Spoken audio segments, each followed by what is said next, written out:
जय श्री जगन्नाथ। जय माता रानी। तो आज आम जाना डिवोर्स जोग पार्ट 2 रे।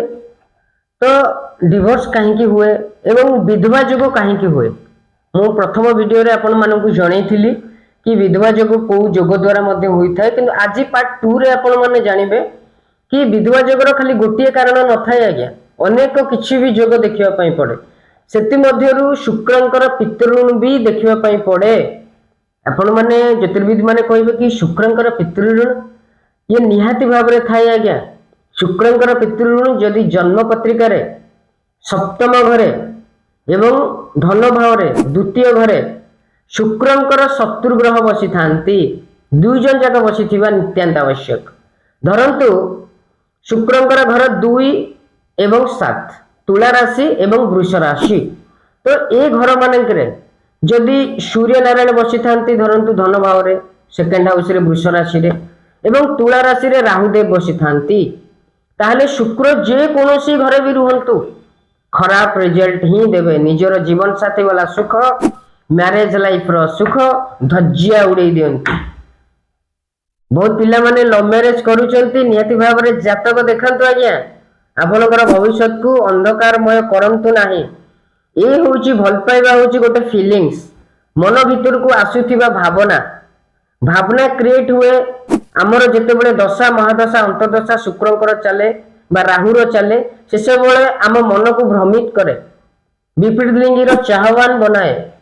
तो सेति पई ए भावना मध्य क्रिएट हुए। तो सेति पई सतर्क रुहंतु एवं शुक्रंकर उपाय निहाती भाव रे करंतु। जदि आपणकर जन्म पत्रिका रे शुक्रंकर पितृऋण जोग रही थाए ताले आपण जानि परिले सप्तम घरे एवं द्वादश घरे जदि शुक्रंकर शत्रु ग्रह बसी थांती, आपण छाड़ी दियंतु राशि वाइज को छाड़ी दियंतु, केवल घर वाइज हिसाब रे देखि कि थरे प्रेडिक्शन करंतु।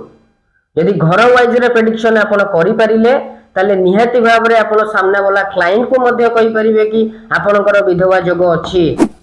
ग्यारंटेड भाव रे आपण कहि परिबे कि एतिकी वर्ष रु एतिकी वर्ष भितरे आपणकर विधवा जोग अछि बा आपणकर डिवोर्स रहिछि बा आपणकर सुसाइड परि परिस्थिति मध्य घटौछि। निहाती भाव रे देखंतु, ताको पालन करंतु एवं तार प्रतिकार मध्य म आपनको आज कहबा पई जिवि।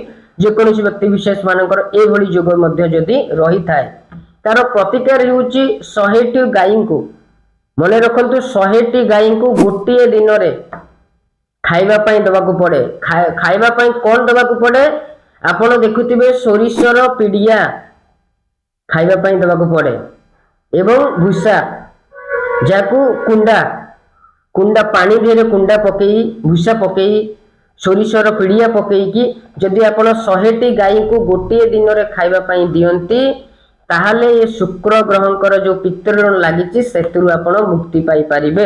केते छोटिया जिंस आज्ञा करिबा पई, किंतु देखंतु फल केते बड़ मिलुछि। मनुष्य जीवन रे शुक्रंकर जातक रे पितृऋण लागिछि, किंतु मनुष्यर वैवाहिक जीवन अशांति रहुछि, वैवाहिक जीवन समृद्धिशाली नाही, वैवाहिक जीवन रे डिवोर्स लागि रहिछि, वैवाहिक जीवन रे मृत्युतुल्य कष्ट लागि रहिछि। ए मध्य होई थाए यदि शुक्रर पितृऋण लागि थाए। तो आपण माने नियति भाव रे जानिले पालन कर।